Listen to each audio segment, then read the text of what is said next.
Hi friends, family, and team. Carla wants me in the video because I'm the foreman. But yeah, so Carla's heart, my heart, our family's heart is to do a video for you about why we so badly need the amazing support you guys have been giving, plus whoever else you can drum up to get behind this amazing cause in this woman. All right? Okay, go. Good morning. Today I wanted to do a video as promised. When we were in the States this past year, I was not able to meet with everybody interested in the palliative care project, the project we're doing for cancer care in Niassa, which includes the Raphael Clinic here in our home village of Shanika, which we were going to talk about today. And the project under that is the pathology lab, which will be built in the provincial capital 2 hours from here.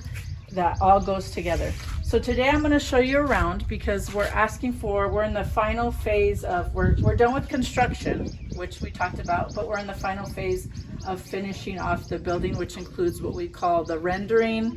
Here we call it roboco, which requires a lot of cement and rock. Which is technically still construction. And sand. And so also the septic, which requires a lot of blocks, which requires a lot of cement. So what I'm asking for today in this video is a few things. $30,000 to help us support the cement, the rendering, the finishing off of the project, which includes, as I said, the septic and all of the cementing of the walls and floors. And then also the $300,000 needed for the pathology lab, which in the package, Ian thinks I'm crazy. We're asking for $1 million in the coming year to sustain this project. So when God calls us away from Mozambique, that it'll be a sustainable project to hand over to the people.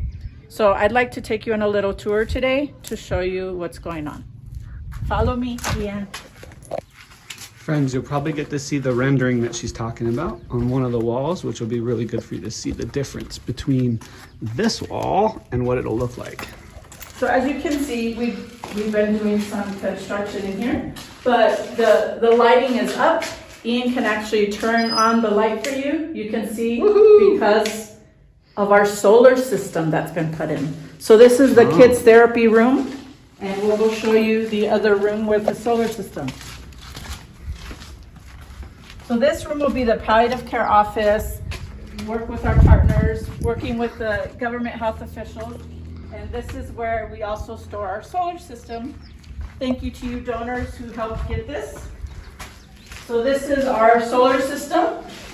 And this is the rendering we're talking about. In America, we would call plastering, but it's made here with cement and fine sand. So much nice, like a drywall. And here is our solar system. It's working. We've pumped water into our tank outside, and we do have lights at nighttime, which I will include a picture of that to show you, which provides security.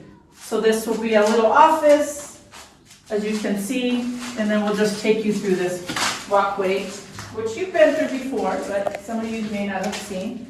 This will be another consult office. Every room has lighting now, and every room has adapters, these plumbing. Over here in the corner, because it is a health building and we should wash our hands, with all this so everybody can have water in each room. There will be a sink there, not just a tap. The same for this room. And we also have the wiring in the walls for the power company to come install. And that'll be another part of the project we will discuss later after consulting with them. So this will be sustainable with energy and with solar. This is one of my favorite rooms. This is our conference room. It is sustainable with solar right now. True. This is our conference room, meeting room, education room, catch-all room. Again, we have water already connected. This will have hot and cold water. We have all of the lighting, and on the ground you can see this piping under Ian's feet. That goes here is actually for our power point that will go on this wall.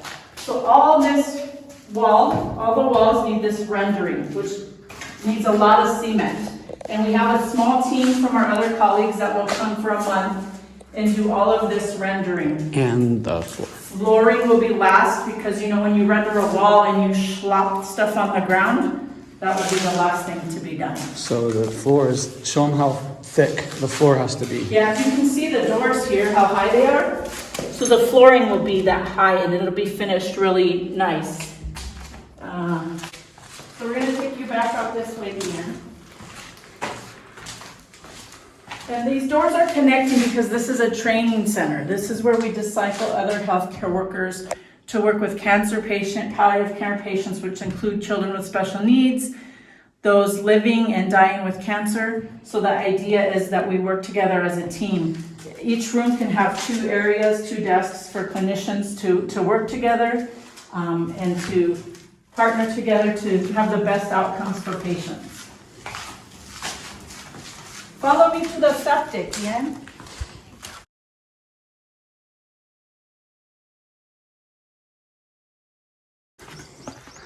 And here we have our staff volunteer bathroom. You can come into this bathroom. And we have lights in here hooked up. In the corner here, we'll have a sink. Here's the toilet. Here's the window you can look out of. And in here, Turn the light on. we have shower set up. In case you need the shower. The idea is also if we have foreign doctors visiting, that there be light. This is a place where they can shower and get ready for the day. And over here, we have a giant hole. Here's the big hole that we need to make more of these blocks with cement for that hole to last and be sustainable for the next 30, 40 years is the idea. Because we only have 2 bathrooms, we don't need a bigger septic than that, and that will last a long time. So in saying that, I'll bring you over to the last, right now it's being used as storage, but it is a bathroom, handicap accessible bathroom. With hot water. With a ramp here. It will have a hot water heater up here in the corner and a traditional, we call it a squat pot here, and also a sink. So in saying that, I want to read you a few statistics for why we're doing this and the realities of Africa. So it's been suggested that by 2030, there will be a 70% increase in new cancer cases due to population growth and aging. Cancer mortality rates in Africa are expected to exceed the global average by 30% over the next 20 years. A report by Lancet Oncology Commission published in May 2022 highlights that cancer deaths in Africa are expected to more than double, reaching around 1.4 million deaths annually by 2040. And cervical cancer is the leading cause of cancer and cancer-related deaths among women in Mozambique, where it represents 32% of new cancers diagnosed in women. So the whole dream and vision behind this project is that it's a training center for palliative care, which palliative care is not just for end of life. It's for those newly diagnosed with cancer and terminal and chronic disease.